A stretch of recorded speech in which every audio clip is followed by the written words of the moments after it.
go live. Is that live? Is it? I think so. Let's just assume it is, don't swear. Oh, yeah. But now I've got to share a completely different URL. Why don't I share it from over there? You know I'm a professional. I have my moments.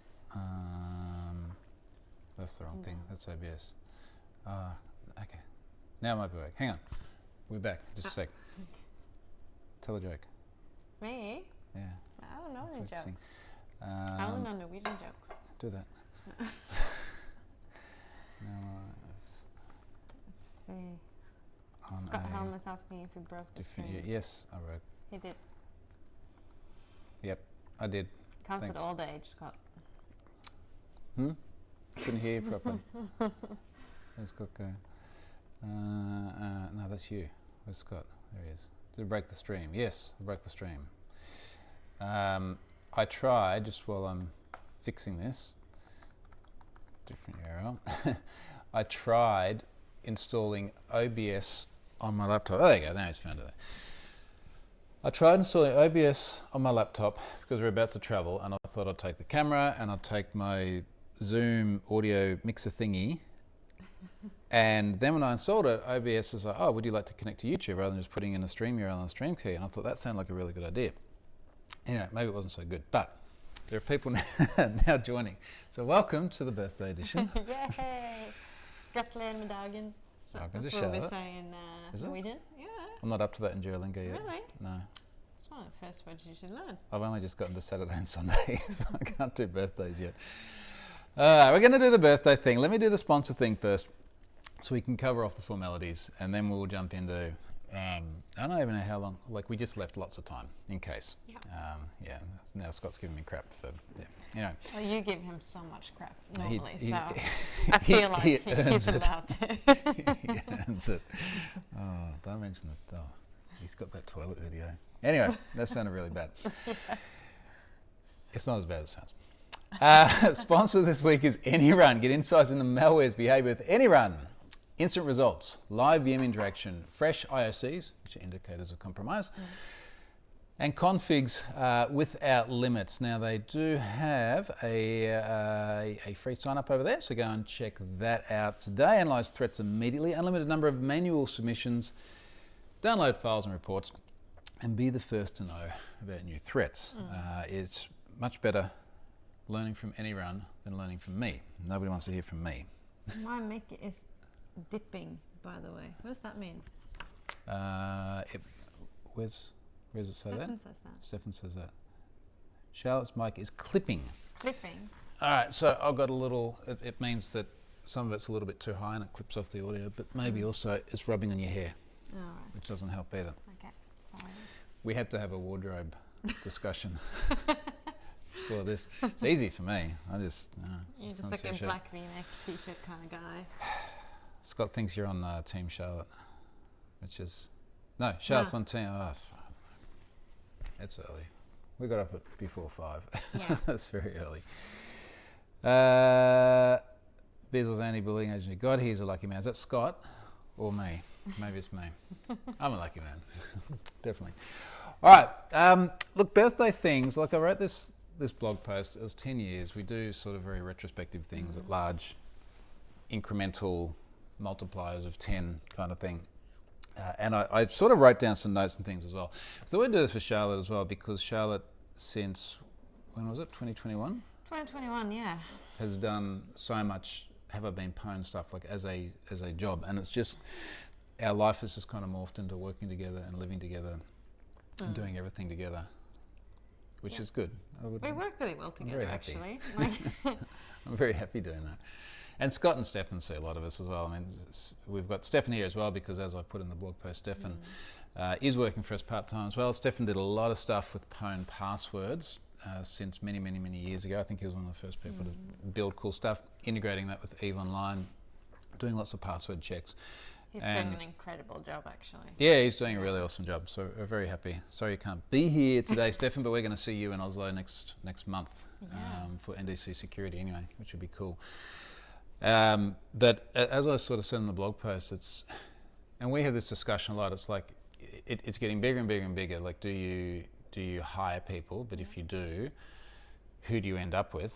Because who do you trust, right? And I know this is actually a hard problem when you've built something yourself, and I know Scott said the same thing with Report Your Eye as well. Like, how do you trust other people? I think even for you, it was a bit hard, almost trusting me with some of the things too, because like you needed the help, but you do become quite protective of this thing that you built, right? Yeah, and I don't even know if trust is the right word when it's you. It's No. more, what are the things, like I've got a certain way that I've always done things, and if I've always done them this way, Yeah. and then someone else starts doing it and it's not the same way. Yeah. No, it's just like you feel like there's more, the more people you add, the more room for error it is. But I think we're really good at communicating with each other. And I think actually that we benefit from actually having known each other from a professional level before, that we kind of know how to communicate. And why do you have that smile? Reading James says, if she made you say how lucky you are, blink twice so we know she's holding you hostage. I can blink Keep twice. talking. Keep talking. I guess the point as it relates to Stefan is, he's one of the very, very few people I think we'd actually trust to hand over it's like the keys to the kingdom, right? Because when you're this small as well, you don't have the ability to like segregate duties and make sure that one person can't deploy things all the way through. You don't have the bandwidth to be able to review everything. And what we're worried about is if you add people, does that alleviate burden on you, or does it increase burden on you?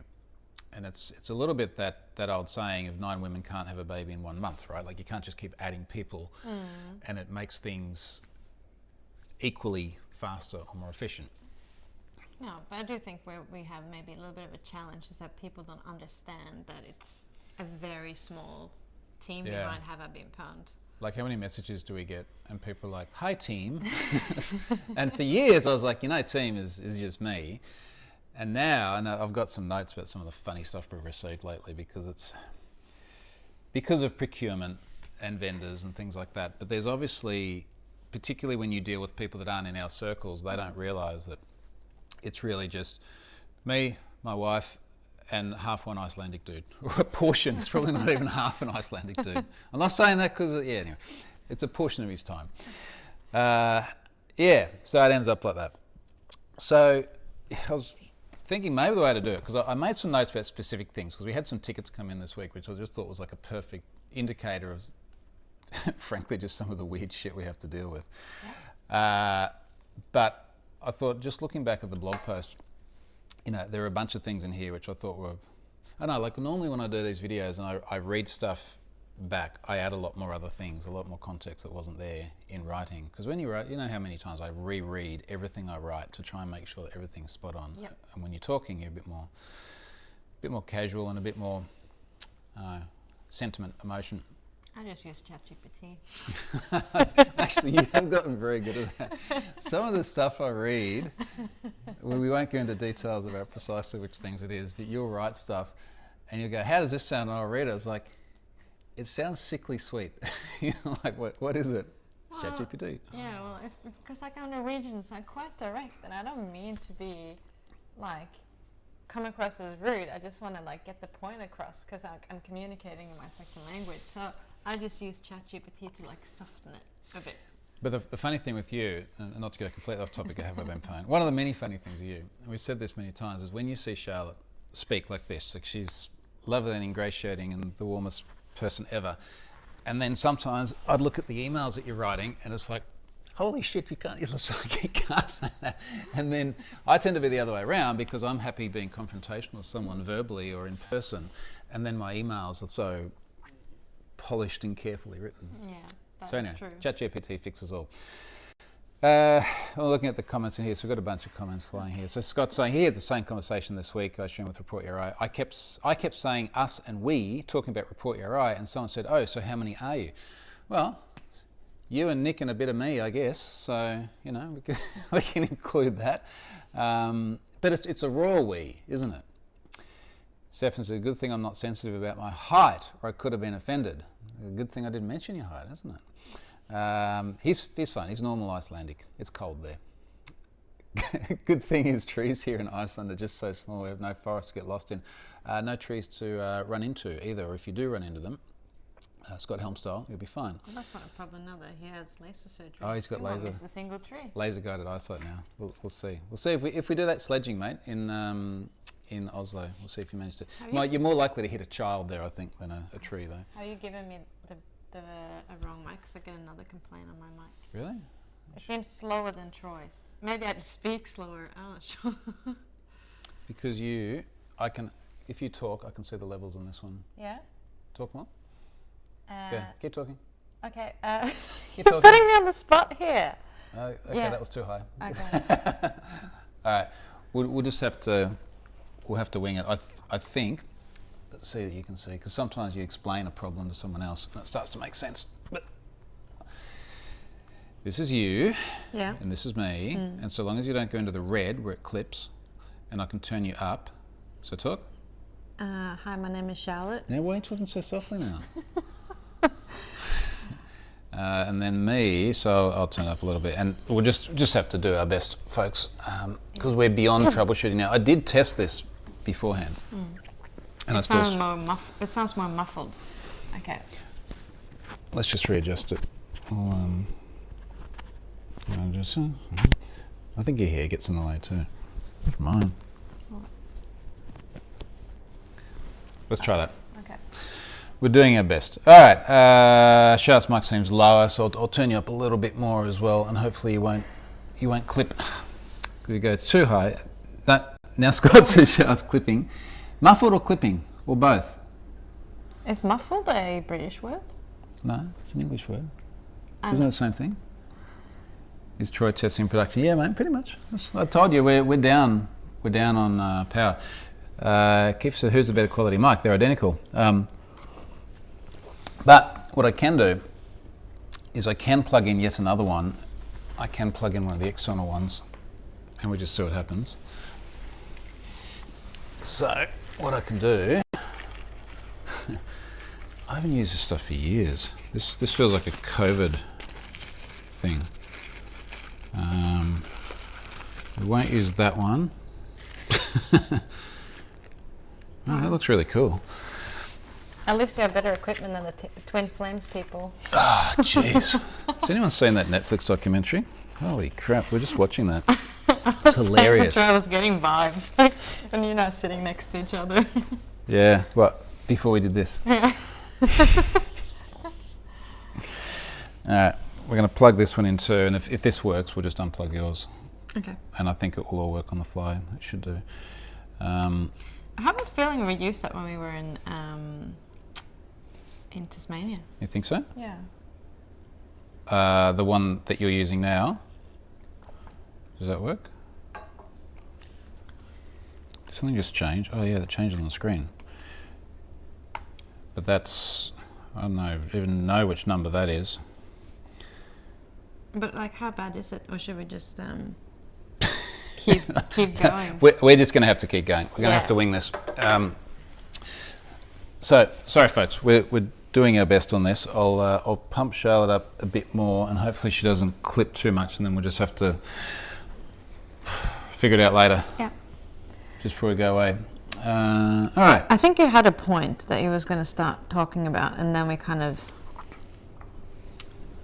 It was before Twin Flames. I think I was just going to go back to some of the bit about, I guess, the environment this started in, because, yeah, it's like for Scott with Report Your RI and many other people with pet projects where you don't necessarily expect it to do anything. It's just like it's scratching an itch, right? Yeah. And you met me via NDC only just after I'd started it, and well, mind you, by then, because it got popular really, really quickly, which was really weird. By the time I was at NDC in the middle of 2014, it was well known. Yeah, I just remember a friend of us in common circles, Niall, was the first year he came to NDC, and he was like, "Congratulations on getting Troy Hunt to come and speak." And I was like, "Oh wow, he must be like a big deal." Which felt kind of funny for me, because that was the first time, other than New Zealand, which doesn't really count, but the first time I'd travelled overseas to do a talk too. And that worked well, but I think I'll probably, I'll talk about that more another time as well, because I want to, when I do that keynote at Oslo in June, that will be a 10-year thing. But anyway, I think that the point is it started without expectation, and then it started in a really transitional time, because I hated my job. you know how much I hated. I've written before about how much I hated this job at Pfizer by the end of it, and all I wanted to do was get out of the place. So I didn't expect that. And I mean, mind you, I didn't get out because I haven't been pwned either. I got out because they didn't fire me, but they made me redundant. And then it was mostly other things that I had to do commercially at the time as well. Yeah. You know, the workshops and the likes. But I think that's kind of cool in a way. Even though I haven't been a part of Have I Been Pwned for a decade, I do feel like I've almost been there since like the beginning. And like I've also seen how your speaking career has kind of followed the popularity. Like I think like you and Have I Been Pwned have kind of gone hand in hand. Yeah, they're symbiotic, in terms of I guess. Growth. So, they give me a lot of good material. Stefan says, congrats on getting Troy Hunt for that conference in 2014, Charlotte. It seems to have been a good move. that's worked out well. But Have I Been Pwned was always ticking away in the background, and I think what it did is it gave me a lot of material to talk about at conferences. And there's lots of interesting stuff too. I mean, even in this blog post the other day, and this is something you keep asking me to talk to friends about, like in totally different areas. You know, like we're going to have barbecues or something with our neighbours, and you're like, tell them about Shit Express. Like, Shit Express was hilarious. But I think it's because a lot of people who is not in the tech industry, they don't know actually how diverse it can be when it comes to data breaches. Like people are thinking about the normal data breaches in terms of like, you know, a big telephone company or a grocery company, but not like, you know, that you can send poop anonymously. But I'd say the exception though is Ashley Madison though, because everyone heard about Ashley Madison when it happened, right? Yeah. But that's a bit naughty, so I think maybe that's why people like people like gossip, I guess. Yeah, that, and I don't know, I guess in Australia, obviously the Optus and the Medibank and the Latitude stuff just over the last year and a bit was massive too, but that's because it gets huge amounts of public traction. But I think the point is that it's lots of interesting material for conference talks and also a lot of interesting material for workshops. And I kind of joked for years there where people would say, hey, we'd like to get you in to do a Hack Yourself first workshop because we don't want to be on your website. You know, so, or the number of times people are like, oh, I really don't want to get an email from Troy, and that, you know, creates, and it's not that Have I Been Pwned is like demand generation for workshops, but it's just worked out complementing each other that way. Yeah. Which is really kind of weird. But that was, I guess, into 2014, hating that job and this thing ticking away in the background. And like I would go to work and I'd do my normal long office hours like many people do in corporate jobs, and then go home and do this, or do this on the weekend. Yeah, but I kind of feel like that's a bit what we've been talking about before. A lot of people who is in this industry is because they are genuinely curious and like wanting to learn more, or just like, you know, wanting to learn how to use the new software. Me at the time as a project manager for events, I would not go to a meetup to talk about the newest things in events management. Like there's not that same kind of passion. Like I do feel that people in the tech industry are actually quite creative, and just because you're not a painter or you know, like a graphic designer, that doesn't mean that you're not creative. Like I think people have like a misconception of like actually having code, you can create so many incredible things. It's kind of, we've said before, can you imagine our friend over here who's a dentist, like do you think Al goes home and he's like, oh, I really want to read up on all the latest dentistry stuff now, and I want to go to the dentistry conferences, and on the weekend I want to practice on the dog or do whatever like a dentist would do. But for us, and this is again one of the reasons we wanted to work with Stefan so much, this is something that we do because we love it, and then something came after that, and I hope that sort of shines through. Stefan said, Ashley Madison rattled some cages. Our Prime Minister had his email address in there, but apparently it was just a joke by him and his wife when the news media found out about it. That's the Ashley Madison defence. Someone else put me in there. But, you know, there are also a lot of Barack Obamas in there, I recall. And this is the thing, it's like anyone can put anyone's email address in a registration form. James says, Ashley Madison should have been the wake-up call for the other sensitive services. Well, probably should have been the wake-up call for all the services, but it wasn't. And now we have 700 plus data breaches in Have I Been Pwned.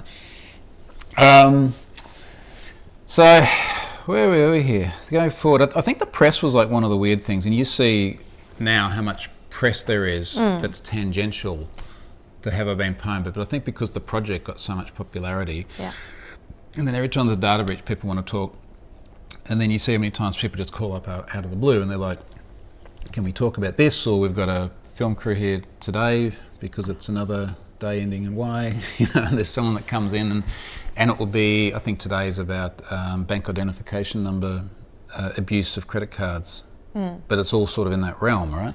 Yeah, I think I until we were together, I did not know how available you make yourself to journalists, like in terms of, that sounds a bit bad, but like if we're in the car and somebody, like, you always make the point of picking up the phone, is usually a journalist, and you will, like, and you're so knowledgeable, like you just know, like, yep, like you don't need any time to prepare, you just sit there, and like I would not be able to drive and sit there and like answer all these questions, and you're just like, oh, you know, it's passing time. You said that in a nice way. Now, 1 week ago today, when we were going that was annoying. We were going to a Christmas party on Friday night. It was in the calendar for weeks. It was in the calendar for weeks, and someone called up and said, "Can you come into the TV studio at 6:40 Saturday morning over here?" And I was like, "Yeah, sure, that sounds like a good idea."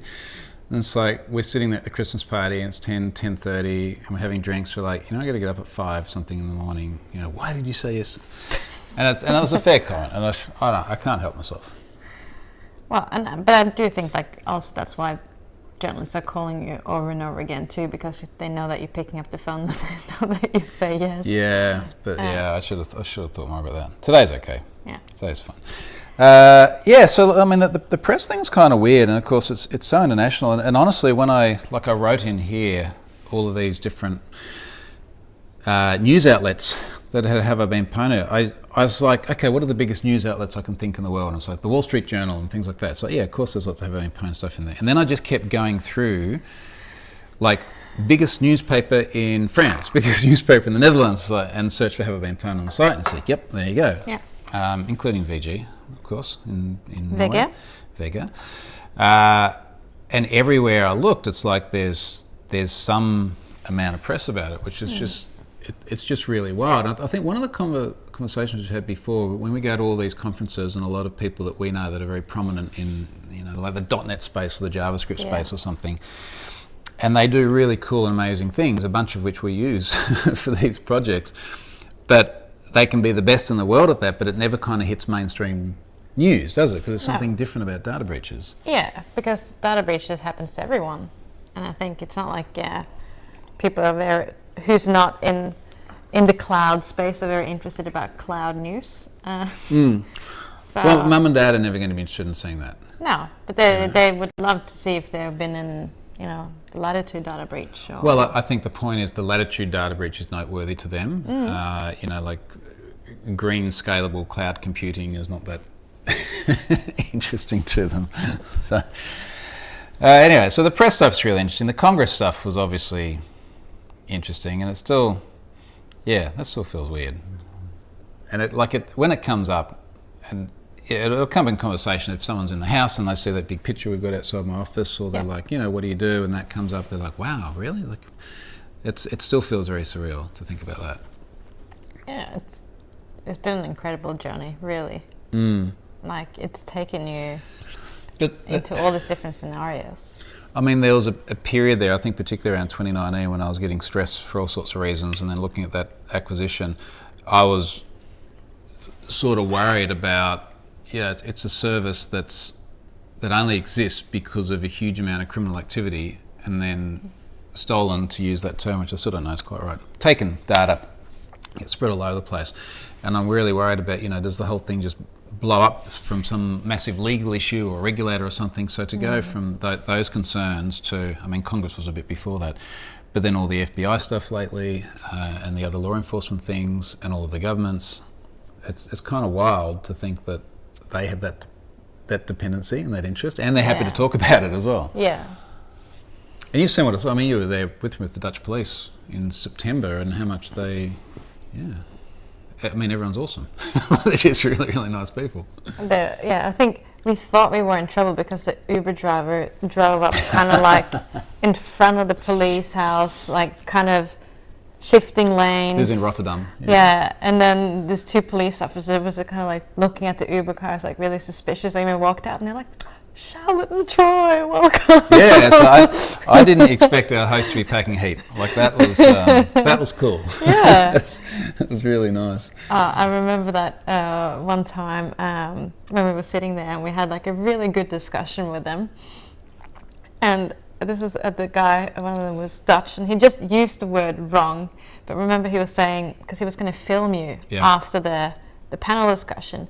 And it's like, I'm going to shoot you after this. Wow, okay. And then Ruben was like, the police officer was like, don't worry, Troy, I'll protect you. And like he just like patted his gun. Yeah, and he had pepper spray and handcuffs and things as well. But I did, I think it must have been 2019, I did a talk at an NYPD event, obviously in New York as well. And I got a ride in a police car, which is really cool.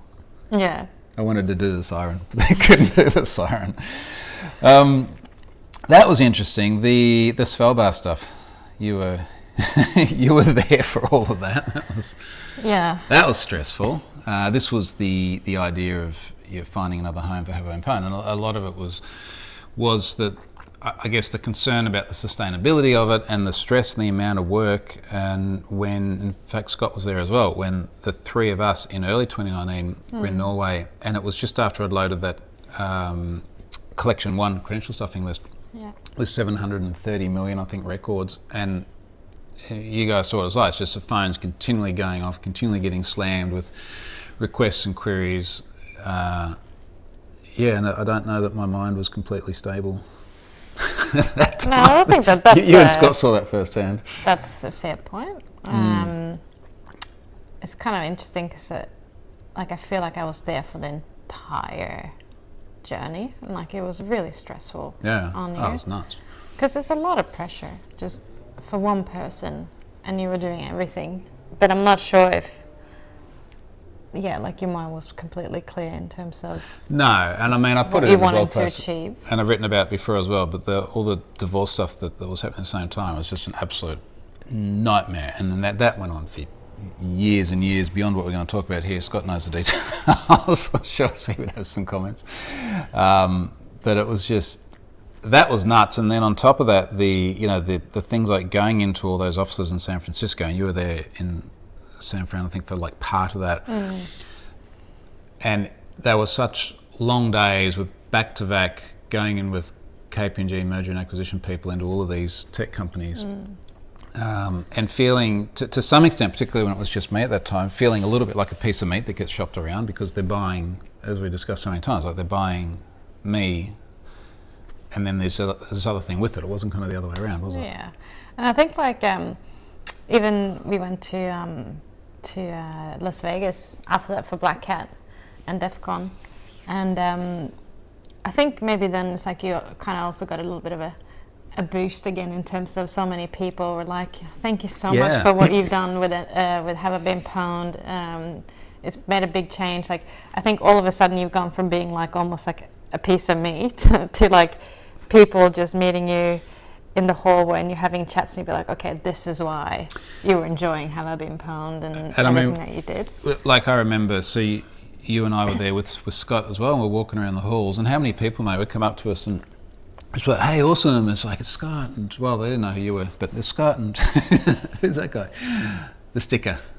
Anyway, but yeah, we got so many good vibes from people just wandering around. And I think just coming off that really stressful, so we'd done all of the meetings in San Francisco and then driven to Vegas. And that was behind us. We just come off this super, super stressful time where you feel like a commodity. And then there's all these people going, hey, we love what you do and we really appreciate that. I don't know, it just gave us a different perspective, didn't it? Yeah. Made you realise. And that I put the photo, you've seen the blog post, but for everyone else's sake, I put the photo in there when we were parked at Yosemite, having that phone call. You know who the company was. We can't say who the company was. Big But, tech company. Yeah. It just looked like you died inside when you were having the conversation. I'm looking at it again now. It's just like this one where we're sitting here in the car with this like epic scenery behind it. You know, feeling like You're literally looking at Half Dome. yeah. Oh, it was a beautiful spot. And this having this interview with this person who would be my boss from a big tech company. And the guy's like, so Troy, what's your perfect day in the office look like? And he wouldn't have known you were there, but it wasn't anything that you wanted to know. But yeah. I'm just on speaker there in the car, and he's asking that. I'm just like, oh, God. I spent so long trying to get out of offices. Yeah. It's painful to even think about. Oof. Well, that's in the past. Yeah, and That's in the but past. the thing is, like, looking to the future as well, and you sort of go, well, would we ever go through that process again? I mean, obviously all the circumstances, well, most of the circumstances would be different, surely, but I just don't want it to end up like that. You know, I'd much rather just have people like Stefan involved, and I think the main thing is having redundancy, because at the moment we don't have good redundancy for me not being around. Yeah, you do like to do risky stuff, like wakeboarding, and it's like when we went out the other day, and this we had like an instructor on board as well. He's like, oh, Troy, like do a backflip. And I was like, oh, here we go. You're gonna break your neck. That sounds like a good idea. Let's do that. So no, like I do feel. I don't think particularly like how I've been put is necessarily vulnerable, because things would have worked if you weren't around. But like it's so tied to you that I think, yeah, there is obviously big dependencies on you, and at one point you will die. I know, it's inevitable. It'll be. Or retire. Not sure when yet.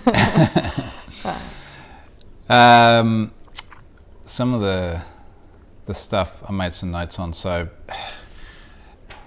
like, often people have said, you know, like, how does it make money? And when the whole thing began, it was an easy answer. Like, it doesn't. It's not meant to. It's just meant to be a list of data breaches. And then, as things have gradually grown over the years, we've sort of transparently written about here are the different things that happen. So I think it must have been maybe 2015 I wrote about having as a US... You're kidding me. Disconnected. Reconnecting. Why are we having so many problems today? Reconnection successful. Let's see if it's come. Oh, I think it's back. Okay. You're back. Yay! Oh, right, so yeah, back. Thank you. Needs more Wi-Fi. I don't know. We've got all the Wi-Fi now. It just said it was an OBS thing. So who knows? Let's blame YouTube, because we've got plenty of connectivity now. So there was obviously that sort of enterprisey stuff, and then the 1Password sponsorship as well, which just seemed like it made a lot of really good sense for all sorts of reasons to be there. And then we started doing those API keys in 2019, primarily as a way of fighting abuse. And that just sat there being processed through Stripe, $3.50 for ages. And then last year we started doing the different rate limits. I'm just trying to remember all the chronology. It was November, wasn't it? Yes. And was it then we started doing the ticketing? I feel like it was. When did we start with Zendesk? I think it was in November, actually, because we were part of the startup program till April. Okay, let's say it was November. Yeah. So we kind of went, if you're charging money or charging people money for something, you've got to have some degree of support, even if it's only like $3.50. But the amount of people that would just send you, like they would literally find your email and send you, and like you just did not have capacity to actually reply to all of them. I didn't have capacity, and the other thing that we're sort of thinking about is to the discussion about making me redundant and having Stefan and other variations of Stefan's in the future, is you've got to have the processes in place to be able to do that. And part of that was you need some sort of ticketing and triage system. So I started using Zendesk, and then just gradually getting Charlotte to do more and more of the Zendesk stuff. And I think actually as a theme, we've just sort of said, it's almost like, I explained the other day, it's like the Venn diagram of Charlotte and I, and there's a whole bunch of technical things that I do, and I can do accounting and tickets and stuff like that as well. But then there's Charlotte, and she can do accounting and tickets, but not the technical stuff. And the intersection is sort of the things that you've taken on. Yeah. And a lot of that was things like answering tickets, and then particularly as we launched the subscription stuff for the domain searches for the big domains in August. Yeah. We've got a lot of tickets, right? But what's wild about it, and we've had this discussion with Scott so many times because he goes through the same thing with Report URI, is that so many organisations have procurement departments. I was trying to think of a way to explain it without swearing. Procurement departments. So explain how that works. Why do these organisations have this? Well, it's Scott says it's the nonsense department. Yeah. I don't know. Sometimes I feel like it's just like roles that tries to justify, obviously because we do mostly sell business to business. I'm sure like there is kind of company policies and in terms of what employees can spend and whatnot, and having to be approved. But when you start getting requests for, having to complete vendor forms for $3.50 a month, like it becomes a bit crazy. And we're adjusting less now, but particularly when we first launched that domain stuff, and suddenly something a bunch of organisations had for free for 9 years or something had a price. We got a lot of queries about things, and as I said when I launched it, I said, look, I know that the barrier for most organisations isn't going to be the price. The barrier is going to be all the other things around it, because there are procurement departments who want all sorts of different formalities, and we can't have a service where it's primarily you doing tickets and me doing a little bit of them. Stefan doesn't have to do any tickets, he's just Code Monkey, which is what he does well. We can't have a situation where people possibly only spending $3.50 are then requiring us to invest, in some cases, hours. Yeah, like some of the forms that's been sent through is just insane. Like that is... Yeah. Well, I have some examples here. Yeah, okay, good. Literally this week, I was making notes, because this is the sort of stuff that comes through. Now, if you're working in a big company like I was at Pfizer, you've probably been responsible for handing these sorts of questionnaires on to other people, and I know that I always felt very embarrassed when I was at Pfizer and I had to hand these stupid things on. And now, of course, we're on the receiving end of it. We had a great one the other day. Obviously, I'm not going to name the company, but this was a corporate questionnaire that came through. So keeping in mind, Charlotte's office is just behind here. I walk upstairs. It's just us. We work from here. We contract Stefan on the other side of the world. Corporate questionnaire. This company wanted to have our health and safety policy. Does the supplier have a policy in place? Does the supplier have a policy about a living wage standard? Live okay. Sounds all right here. I like this one. Do we have a policy about modern slavery? Does supplier consider report on issues related to slavery, human trafficking? Sometimes we make the kids do a lot of stuff. If a UK company with turnover of greater than £36 million, of which we are neither, please provide the policy. Gender pay gap. Does the supplier consider report on issues related to gender inequality? Yeah, well, we have a perfect 50-50 gender split in this workforce. We actually except for Stefan. do. Yeah, except for Stefan, but yeah, we do. But then again, we can joke about it, but I can understand for bigger companies, working with other bigger companies, that you want to be able to do your due diligence.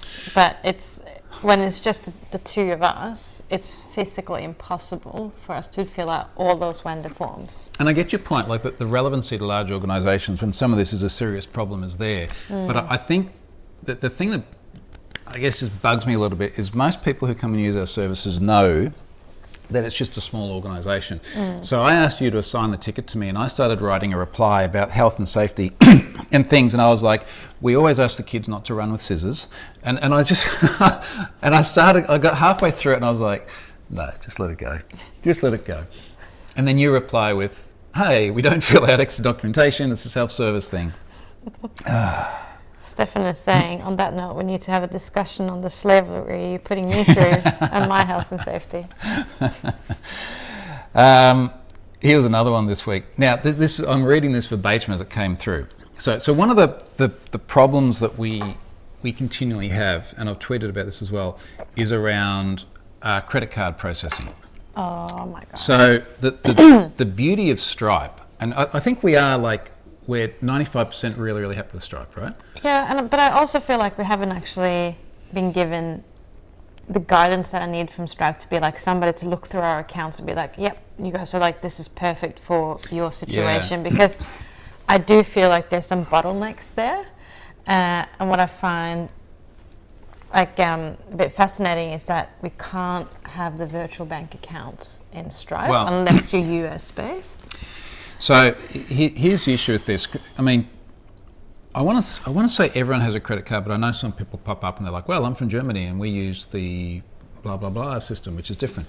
But for the most part, credit card is like the global means of purchasing things. I would say that anything after that is well and truly secondary or tertiary. And it's easy. We've all used it. You put the number in, you buy the thing, and it works. So Stripe is very credit card centric, but then they have integrations for things like Apple Pay and Google Pay and like Afterpay here in Australia, so that you can effectively borrow the money from this entity. Or even like Silicon Bank makes virtual like credit cards, like as long as you have like a bank there. Sure, but then it's still a credit card. Yeah, but it's like it changes every 2 weeks. Okay. So it's kind of like a digital. But as far as we were concerned, or we would be concerned, is that someone would put that card in. And anyway, the point is that the credit card ecosystem in Stripe is pretty good. And then you go into Stripe and you've got everything from all of your customers to all of your products to all of your revenue to all of the tax collection stuff to all of the fraud detection. The thing I'm speaking to the ABC about today is bank identification number fraud, where we've seen a little bit of this before we locked down the radar rules, but where someone comes along and they just blast it with different numbers to try and see which cards are legitimate or not, so they can then go and sell those and abuse them other places. Yeah, I felt like we at one point were like Domino's, that people were just buying like a Coca-Cola at Domino's. Yep. Like we were a bit like that with the lowest tier subscription, because we had a $3.50 thing. Yeah. So the point is that Stripe does all of this, and it manages the subscriptions, the renewals, and it has the whole web callback ecosystem, so that when there's a payment made, it can tell, have I been paying, can extend the key, and like all of this just works beautifully, except for the fact that a bunch of companies don't like paying by credit card. Which is ironic, because a lot of our enterprise subscribers that can only pay with bank transfer are asking if it's possible to pay with credit card. That's the paradox of it. But doing the credit card thing for us is, if we onboard one person or 100 people today and they all go in and they just self-service credit card, it's entirely frictionless. We don't notice, which is fantastic. But then organisations start saying, well, we only can pay by bank transfer. A bunch of them do. Now, having said that, every time we've gone, obviously we only hear about the ones who have problems. We don't hear about the ones who don't have problems. My gut feel is still a single-digit percentage of everyone. Yeah. So maybe it doesn't really matter that much. But I guess I don't like taking something away from people that they had before and not giving them a means of getting it. Yeah, but I think it's kind of like Scott was making a valid point, that it comes like your entire customer base, like you kind of maybe cater to 95%, and then you have that 5%, and like how much effort are you actually going to put in to cater for that 5%? Particularly when the barrier for the 5% is a self-imposed barrier. It's someone there, for whatever reason, has said, we will not pay by credit card. And I sort of made the comment to people, it's like, well, what if you travel and you have to buy noodles for lunch? Do you go up to like the noodle guy in the Singapore Hawker Centre and you're like, please issue me an invoice on 60-day terms, can I have my noodles, please? It's like, no, you go there either with a credit card or with cash, and then you reimburse and do whatever. Anyway, so the point is that this is just a constant barrier, and the issue that we have is that Stripe does have these virtual bank accounts where you can issue an invoice and someone can pay to a virtual bank account, which I believe has a unique identifier back to the invoice, so they can do all the reconciliation. They only do that if you're American. Yep, and then that means that we have to have a US entity, and then that's like a whole... And then we have another entity that we have to do tax and accounting for, and it's just this is also hard because procurement department doesn't want you to use a credit card. Anyway. Which is interesting, because like so many other companies can have like company policies, like you have a $3,000 spend on the credit card. Like I remember often when I was working for NDC, a lot of these companies said that they can sponsor as long as it's like less than, let's say, $4,000 because they don't need then approval to use that. They can use that on a credit card. So it's But this is the thing. That is just a self-imposed policy. So every organisation gets to decide for them. Like there is no, for example, I've seen a few times people have said, and it's very often like Germany or the Netherlands or something like that. They'll say it's government policy that we cannot pay by credit card, and we're going through Stripe going, there's a lot of German people in here paying by credit card like this. This is an internal self-imposed policy. And I feel sorry for the person reporting it because they're the me from Pfizer having to deal with corporate bullshit. But what we have done now, though, just not with credit cards, but we have changed our policy in terms of we will fill out vendor forms for an additional cost for the £4 subscription. Well, we did end up putting it there in a KB and it's public. So he said if you want us to go and fill out forms, which we have to factor hours worth of work, it's a $500 one-off fee. Yeah. And it's largely because, frankly, I don't want to do it. And if they really want us to do it, and it's going to take hours and mucking around and backwards and forwards, then I've got to pay for it. And a bunch of companies will. We don't know yet because we only did it this week. But anyway, I said all of that because one of the things that came through this week was a ticket that started with, this might seem silly. This is like, it's the I'm not racist, but beginning of like a crazy procurement ticket. This might seem silly, but although we're to pay via credit card, I still need a document which links your bank account to your company name. We weren't having a heated discussion about that, but I was like, I don't want to give the banking details because what if they transfer into our bank? Because you were worried that they would then make a bank transfer. Yeah. And it's like, well, but then they've given us the money. So, it's like the onus is sort of on them to do the right thing. Yeah, but it's a slippery slope. Yeah, so did we end up sending them the bank? Because even then... I did. Yeah. So, did they reply? No. But this is what often happens where as soon as there's manual labour involved, you start investing time, again, for the tiny fraction.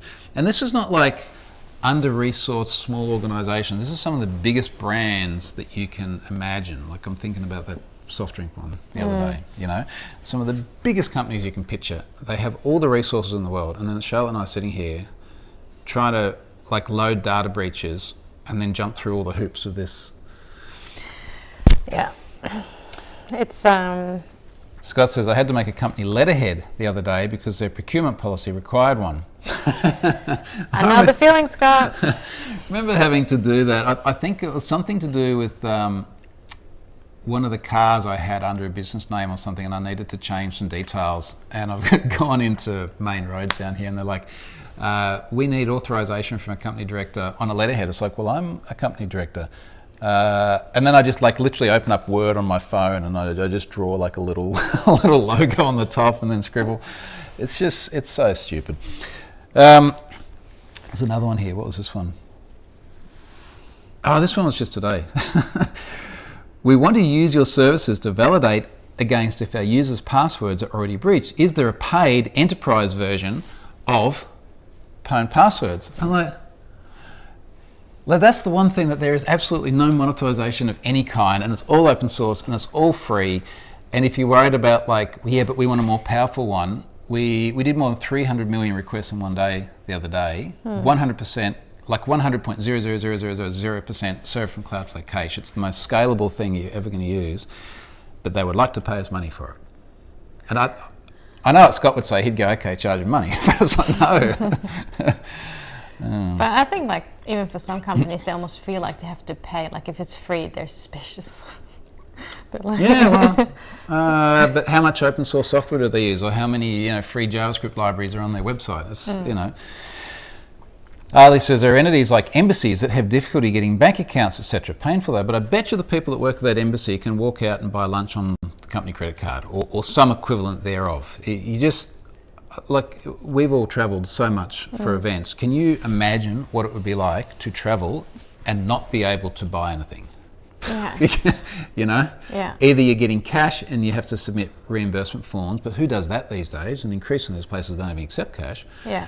More likely than not, you're using either corporate or personal credit card and reimbursing. I feel like the classic reply you always have to all this and you wonder why Bitcoin got popular.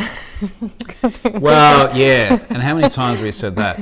Because just some of the payment things we've had have been so wild lately, where people just, it's often from the US, but they seem to have trouble figuring out, like, how do we got a SWIFT code and all the rest of it. Like, there's no problems accepting payment from the other side of the world. And if you listen to this thinking, well, if you've got an Australian bank account and you've got Stripe and everything, why don't you just get people to pay into your Aussie bank account? And there's so many problems with that. Reconciliation is one of the problems. So imagine someone, let's say, it's $3.95 is the cheapest plan now. Someone pays $3.95 US cents in. So we see almost $6 come in. Who paid it? Like, how do you reconcile it? And until we reconcile it, we don't want to give them access to the service either. It's different when we have enterprise customers and we got like contracts and up to a zoo. Yeah. But even then, how much do we have to chase to get people to pay their bills, you know? Oh, yeah. What was it saying? Michael says, I have security-minded colleagues who have trouble trusting HIBP and entering their email because they think you must be selling their data in exchange for free service you're offering. Oh, well, that's easy. Don't enter it. Like, go and not use it. I mean, this is the joy of standing up something primarily as a free and open service. It doesn't matter if they don't use it.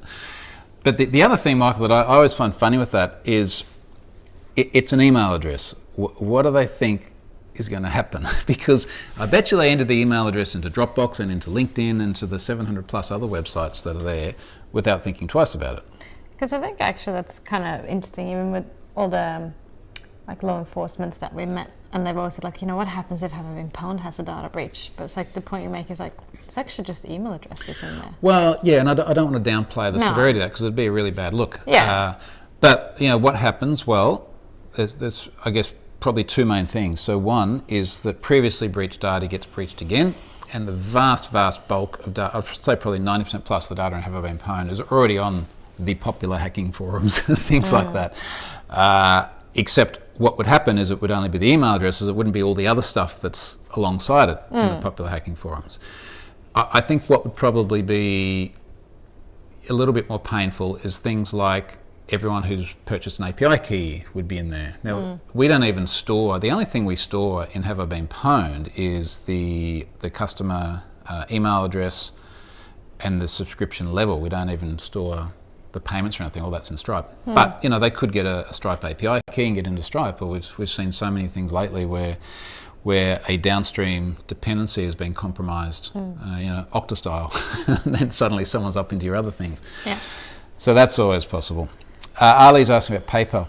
So, yeah, and the problem is, as soon as there's another payment processor, you no longer have a single source of truth for customers, subscriptions. PayPal does a good job of all their fraud protection, that sort of thing. We've had donations from PayPal since very, very early on. So it's fine for that. But we would have to build out a model where we're allowing people to either create and manage subscriptions in Stripe or create and manage subscriptions in PayPal. And that starts to get extraordinarily complex from managing multiple streams. Then, of course, people pop up and say, well, why won't you allow cryptocurrency or something like that? Same answer. And you have to sort of look at it and go, well, what percentage of people could not pay by credit card but could pay by PayPal? And it'd be tiny. Yeah. It'd be very, very tiny. So what more do we have to cover for Have I Been Pwned? Feel free to ask questions. 10 years. 10 years. Legal letters. I just saw off the top of my head because I had one this week, which was fine, and you saw it, but it's again, like the concern I had in 2019 was that it only exists because of criminal activity. Now, mind you, it's like, for the most part, there's a lot of services out there that only exist because of criminal activity, lockmakers and all those sorts of things. So it's not so much that, it's more that you are in a space where you're continually interacting with criminals, you're continually interacting with data which has been obtained by criminal activity. Yeah, that's an area that you've got to navigate really carefully. I know, for example, many of the people that I've spoken to before have ended up being arrested, gone to jail. I won't say the person's name. There's someone in particular I can think of at the moment. Some people guess it, arrested earlier this year. I'd had many conversations with. They're definitely going to jail for a long time. So how to have those conversations? Occasionally we get lawyer letters from companies that have been breached and that end up in Have I Been Pwned, or that I'm trying to do disclosure to. So we had one this week, without saying who it is, where, and it was fine, it's all diffused, but they were sort of questioning the description of something, when I still think the description was accurate, but we sort of went, okay, well, why don't we just rephrase things just to be a little bit clearer. And I guess I mitigate that by always replying and being prompt and being polite, and they came back today and seemed to be quite happy with it, which is good. But it's never a good feeling, is it? Like, no. Especially when you check your email right before you're going to go to bed. Yeah. And I was like, why?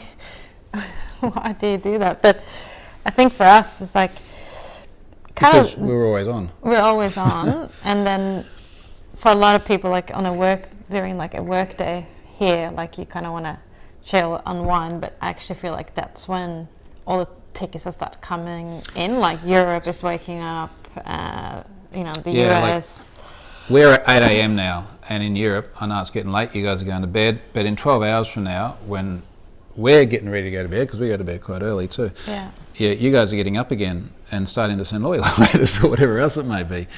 I remember there was one a few months ago where there'd been a data breach of some service, and I'm doing disclosure, and I find the CTO of the company on LinkedIn, and I'm contacting this guy by LinkedIn, and I'm like, hey, I'm Troy Hunt, you've had a data breach, etc. And the next thing I know is I get a letter from their lawyer. And it was, I've never had an angry, threatening letter from a lawyer, I'll definitely say that. But this lawyer... I feel like you've had one. I'm not going to go into detail on that one. All right, tell me later. Yeah. Maybe I've forgotten about it. Well, whatever it was, nothing happened to it. We've never been sued. No, I think it's just because like the company that's been breached was like, about personal health data. So they were... Oh, you have to tell me that one later. Yeah. But the one I had in mind then, this lawyer sent a letter, and it was sort of saying, like, why do you have this data kind of thing? And I'm having to explain, well, look, this data is on a hacking website. Here it is. It's over there. And I just remember her saying something to the effect of, look, this is something that we should report to the FBI. And I think somehow the lawyer was thinking that it would be like, we're going to report to the FBI that you have this data. So I just send them these links of, here's the FBI feeding data into Have I Been Pwned. But I did it without being obnoxious and was polite. And I think for her, like, she was going through this process of learning that there's a service out there that handles this data, and it is actually a fairly mainstream thing. And for many organisations, and I guess for many legal firms as well, like, they're not used to dealing with this. I still think it's a field that still requires quite a bit in and like, we're not there yet where we have the standard for disclosure, and like, as famous as Have I Been Pwned is, like, for maybe the typical lawyer or company, they wouldn't really know it unless you followed it from the start, I guess. Yes and no. Yeah. I guess look, I imagine a lot of these lawyers, thinking about how much time we've spent with lawyers in recent years, we know that very often it's just like fire off an email or a letter or something without necessarily a huge amount of consideration going into it. And I guess where the rubber hits the road is what happens after that. Interestingly, most of the letters, emails why do lawyers always make PDFs and attach the PDF to the email? This is what the guy did this week. And we see it with ours as well for various things. Like, there's always a PDF. It just bugs me, same as the schools. Most of the letters I've had from lawyers have been class action lawyers looking to either advertise on Have I Been Pwned or get more information from Have I Been Pwned to get more data breach victims to try and go to town on companies. Good old ambulance chasing. Yeah, it's ambulance chasing. I've just started ignoring them. Interestingly, a lot of them from Germany. Why does Germany keep popping up so much? Stefan said, how often have you had someone actually send their lawyer on you for leaking their data? I don't think I've ever had that with an individual. I think also part of the challenge is I get so many emails, and on my contact page, my email address is on there because there's a lot of relevant emails that people send. But the risk, of course, that creates is you get a lot of junk too. And on the contact page, many, many years ago, I said, look, this is what I won't respond to, might respond to, will respond to. You know, I won't respond to requests to link to your blog or you publish your news story or something like that. So that was, I think, a good idea, but I get so much stuff through, I cannot reply to everything. So what do I just archive? What do I engage with? And when you get someone, you know, often get someone pop up and they'll be unhappy about a data breach or something. It's like, well, I could just archive the email, but then you don't want to not take someone's privacy concern seriously. But also I can't take everyone's privacy concern seriously because I don't have the bandwidth to do that. And also if you begin a dialogue, often you start bouncing backwards and forwards and suddenly one little email becomes a half a dozen of them. But no one individual, to answer your question, Stefan, no one individual has ever gotten... got too cranky to the point of sending a lawyer. I just love that a lot of these lawyer letters start with our client takes security seriously. Seriously. So I almost feel like I want to make a T-shirt, like Charlotte really wants to make swag. Yeah, I want to make a merch store. What do you guys think of making a merch store? Yeah, I think it could be cool. Like we could have some really like cool quotes on some T-shirts. I started designing stuff in with ChatGPT using DALL-E 3 the other day. It's like, you know, design something that says this or does that, and some of them look so cool, don't they? Well, also, why can't DALL-E 3 spell? Like every single time I go, and I was trying to do like a birthday cake for Have I Been Pwned. Make a birthday cake for Have I Been Pwned. It continually spells. Surely spelling is the easiest thing. It spells PWWND, Pund. It's really weird. So Stefan's also saying a meeting invite from the FBI is still the most grown-up thing to hit my Outlook inbox, I think. Yeah, so that's... I'll tell you, mate, when I first started getting emails from the FBI, I was like, you really the FBI? You sure? When I went to Congress, people were like, you know, they're just getting over this so they can arrest you, right? It's all stolen data. I had this moment when I did the NYPD thing in 2019, and it was like the cybercrime and counter-terrorism thing, and it was right next to Ground Zero of 9/11 too, which is really sort of poignant. And it was all these different law enforcement agencies around the world, like AFP were there, our Australian Federal Police, a bunch of others, and I was like, I'm going to go on stage in front of like 500 law enforcement officers and talk about... And it was cool actually, because afterwards a bunch of people came up and they're like, oh man, we love the service, like we use it all the time. And interestingly, I sort of said, well, you know, what are you using it for? And very often the response was it's education. So we use it for internal education. We also use it for when people are reporting fraud or scams or things like that. It's like, you know, look, this might help you understand if your data is out there. So that's kind of cool. Yeah. I'm just reading the merch store comments here. I'm like, we're doing this. Yeah, make the store. Should we do that in our spare time? Well, we'll find time. I feel like Have I Been Pwned, it's not just work, it's a lifestyle, right? It was there during our honeymoon when you were doing all the interviews. Like, we, you know, as much as like we work hard, like we do really enjoy seeing what it's able to, like the impact it's making and the following that it has. So they would like a laptop sticker. That we can fix. Stickers are something that that we have definitely done. Ali, send me a DM, we'll send you some stickers. That's not an open invitation to everyone either, because we don't have the time to do it, but since Ali raised it, we'll send you a sticker, mate. Look, I mean, there's lots of stuff that we want to do, but this is part of the problem too. We want to make the Challenger coin. Yeah. That's really cool. I think that's an exciting thing to add to. That'll be, we're not just going to hand them out left, right and centre though. No, but we have a lot of people contributing, doing lots of cool stuff. Stephanie get one. We'll give Stephanie a challenge coin. I think part of the problem is with things like the merch store is that I in particular get distracted so much by shiny things where you sort of like here with this stupid home automation stuff where I'll have work to do, but then there's a temperature sensor not working. There's meant to be one under here. I'll put it over there because I'm trying to join it back to the Zigbee network. Join it back to the Zigbee network. It's very, very easy to get distracted by things that seem fun. So Scott Screw you, man. Only Ali.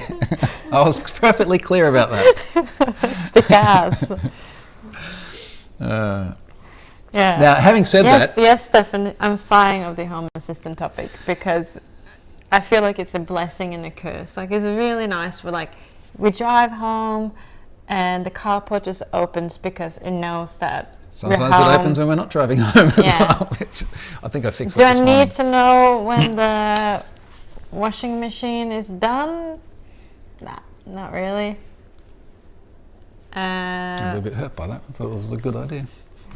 No, I'm not that interested. It just makes me feel guilty that I haven't gone and emptied it. All right, I can turn that off. All right, okay. We should do a merch thing. We do have lots of good ideas, but yeah, okay. The graphic design stuff is a perfect example.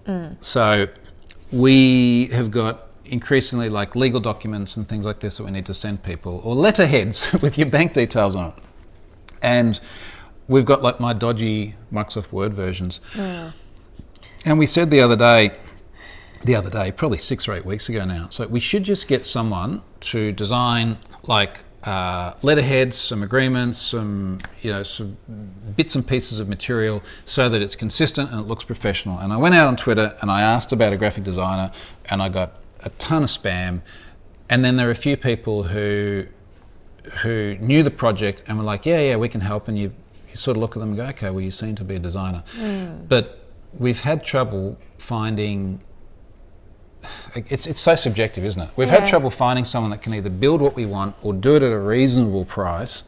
But I also think for us, it's we haven't really been that clear in terms of what we want, and then we started using DALL-E, and then you kind of get a sense of what you actually like, and then it's all about finding a designer that can make that happen. But DALL-E's actually been really good for getting a broad sentiment, a broad feeling that we then feel that we could give to a designer.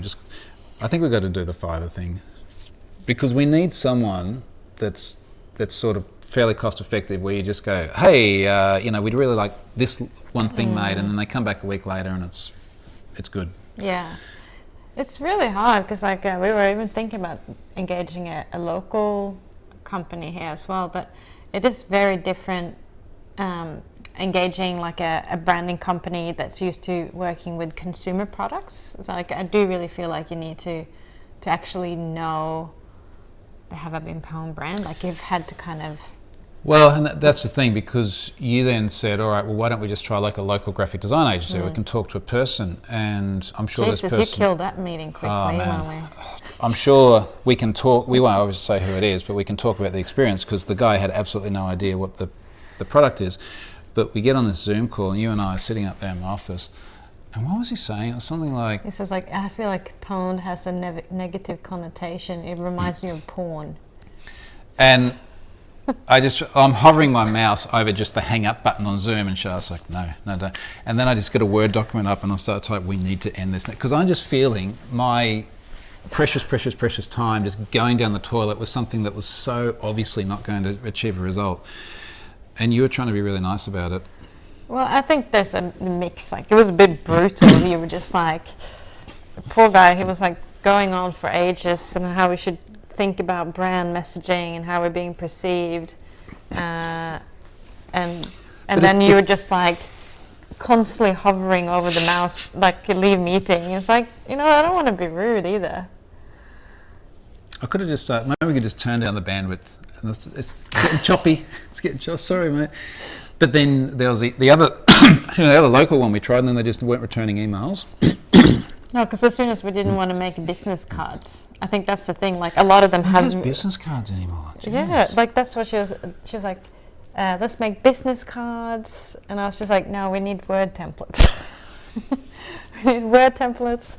I think what it is, I feel like I have a really good sense of when our time is being used efficiently versus when it's not.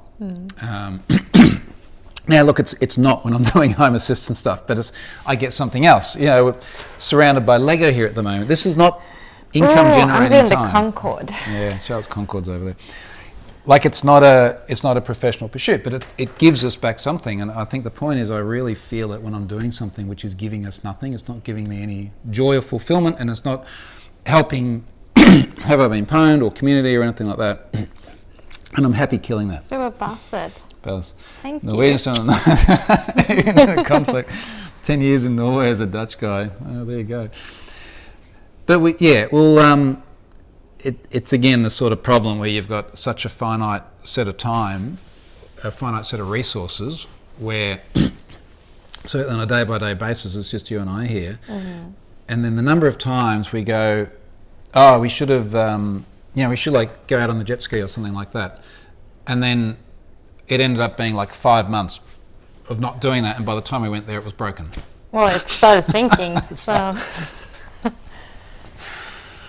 Yeah, no, and we haven't been out on our paddle boards for I think a year and a half probably.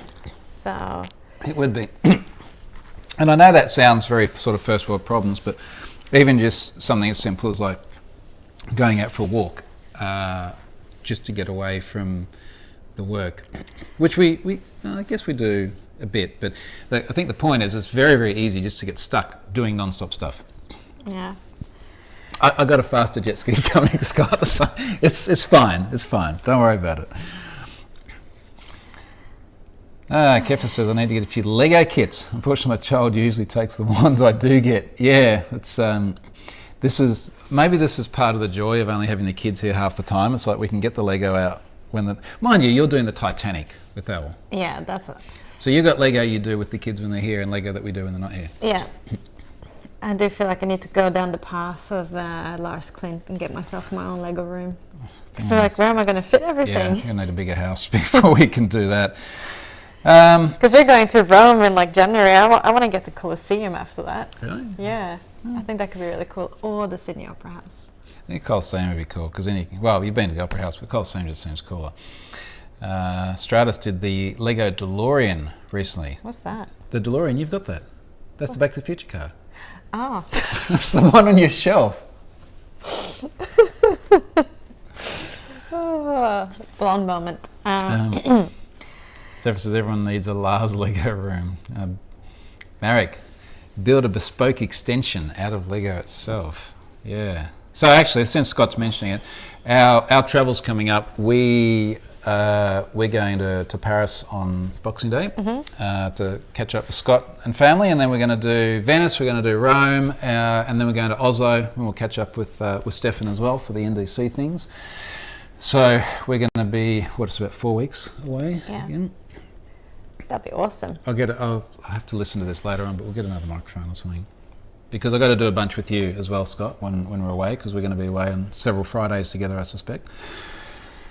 All right, we've been going hour and a quarter. So if anyone else has any questions, AMA style, let us know. Yeah, and also if anybody knows of any cool merch, just DM me. If you have, I will make it happen. I did actually. I don't know if you know this, but I've got a list of merch ideas. I'll tell you what they are. This is what's in here: the swag and merch. Yeah. Is that all I put? I breach towels. I like that. Not a beach towel; it's a breech towel. See. Do you like that? I swear I had other things in here. Like what I wanted. Did I call it something else? Swag merch. I wanted to get one of those. You know those signs. Can you get one of those stripper cups? Can we talk about this after we hang up the camera? Yeah, with Scott on it. This little tree in front. I wanted to get, you know those signs you get, like you'll see there'll be a sign at a factory, you know, it's been this number of days since our last accident. It'd be like, it's been this number of days since we were last pwned or something like that. I thought it would be fun. Scott said you need to do an HOBP booth. Maybe run a conference scene one year. Oh, more stuff to do. I don't know if we need that, mate. I really don't know if we need that. Baz, function apps, awesome storage. James, t-shirts. I had other ideas. I had lots of other ideas. I did those like one-off ones for the kids years ago, where Have it been pwned, and it's like not yet on the back, or it was like have I been pwned on the front, and then on the back it was like not yet, but it was made for kids, which I thought would be kind of fun. Maybe you should get a Christmas jumper, like a pwned Miss Mary Poundmas. Yeah, but I mean, there's sort of got to be the question as well, like why are you doing it? Because you're not. It's basically doing it for fun. Sorry? It doesn't make the service more useful. It's not like we're going to buy a hollowed out volcano island by selling merch. No. What's the point of doing it? I think it's just because I haven't been pwned, even though it's a serious brand, it's also fun and a bit cheeky. Like it would be fun with it, like having some merch that kind of reflect the brand, I guess. Alice has made some sort of 10th anniversary thing. Yeah, but you probably need to do that before the 10th. Mate, we'll do a 20th anniversaries thing. Jeez. Well, I mean, that's a good topic. What's it going to look like in 10 years? Yeah, we haven't really touched on that. Baz says, I think people want to identify with the whole idea and the good work it does. Strata says an umbrella with no rain, no pwned. Nice. Scott's brand awareness. Yeah, but I think the t-shirt stuff, yes, but this is much more your domain than mine, because you used to do a lot of the logistical stuff for NDC as well, but can you like come up with the design and then someone does all the fulfillment and they make it? And Even Amazon makes it really easy now as well, that you can make a little merch store and they will basically print everything on demand, so it's not like you have to go and buy 10,000 cups or whatever. Marek says it's fun for us. It gives us a way to support the service we love. But I know what you're saying. I think the support would be notional in terms of representing the brand, because I don't think it's something that would make any money at all. No, but and that's not really the point. But it's more just I guess representing it. James says Amazon merch is dead simple. Okay. I will look into that, James. What else can we do? Like I think we could do the challenge, but the challenge coins we could give to like law enforcement agencies or people who do, big contributions or something. It's not just like sending Ali stickers, Everyone's sending everyone stickers. No, but but people love the stickers, and they love the 3D printed logos as well. Because every time we're at a conference, they're pretty much the only time we give them out these days, other than Ali. You can get like a Have I Been Pwned Rashi top. Yeah, but where would people use it other than here? Can you imagine Stefan using a Have I Been Pwned Rashi top in Reykjavik? Is there much demand for that, mate? So that sun doesn't. He can get a scarf. We could do a scarf. We do beanies. That could be cool. Yeah. I feel socks are getting a little bit passé. Yeah, I agree. So many people have done socks. David says beer coasters. Yeah, because a lot of people actually. Maybe you can do like. I'm going way off topic now, but like Have I Been Pwned, like this mosaic Lego. Oh yeah. Like kind of picture. Because you got the Marilyn Monroe mosaics in your office. Yeah, but you can actually custom make this. Stefan wants HOBP undies. Yes. Do they say Have I Been Pwned on the front or the back, mate? Where would you put that? Oh, that went downhill quickly. Jet ski covers, says Ali. Yeah. All right, this is lots of good ideas, actually. But if you, it'll be good. Could we just can we Fiverr this? Can we just go to someone, go and set all this up? Or it feels like a very standalone thing. I don't have to give anyone access to GitHub in order to do it. To do this. Bumper stickers. We kind of already got that with the stickers. Yeah. We're already covered on the jet ski insurance, Scott. Yeah, because it wasn't my fault, the hull got warrantied, so the entire hull gets replaced under warranty. So it doesn't actually cost us anything. HOVP undies, party in the front, pwned in the back. Oh god, it's gone downhill quickly. Okay. Now we have enough stubby coolers. For those of you not from Australia, stubby coolers, what you put your stubby in, which is your bottle beer. Right. More of a problem here. Brendan reckons a poster. You know how you fills had out all the breaches in chronological order. You know, like you have it's like 100 like movies you should see that you scrape, and then like in terms of, like whenever you've seen them, and then like maybe you should be like all of them should be like breaches. So whenever you've been in a breach, you can like scratch. But you have to know what they are before you make the poster. That's the problem. Mind you, if you just put every big website there, yeah, eventually you'll work through them. Andrew wants to stubbies. Yeah, we could do a Have I Been Pwned beer. Oh, jeez. That's going downhill. Or you can do like a calendar, like the Have I Been Pwned founder, like 12 months. Like, you know, like you have the firefighters and like a cute koala or something. That could be, that could be. Stubbies. Oh, Stubbies in his shorts. Yeah, of course. So Stubbies short builder shorts. Oh yeah. Right. Okay.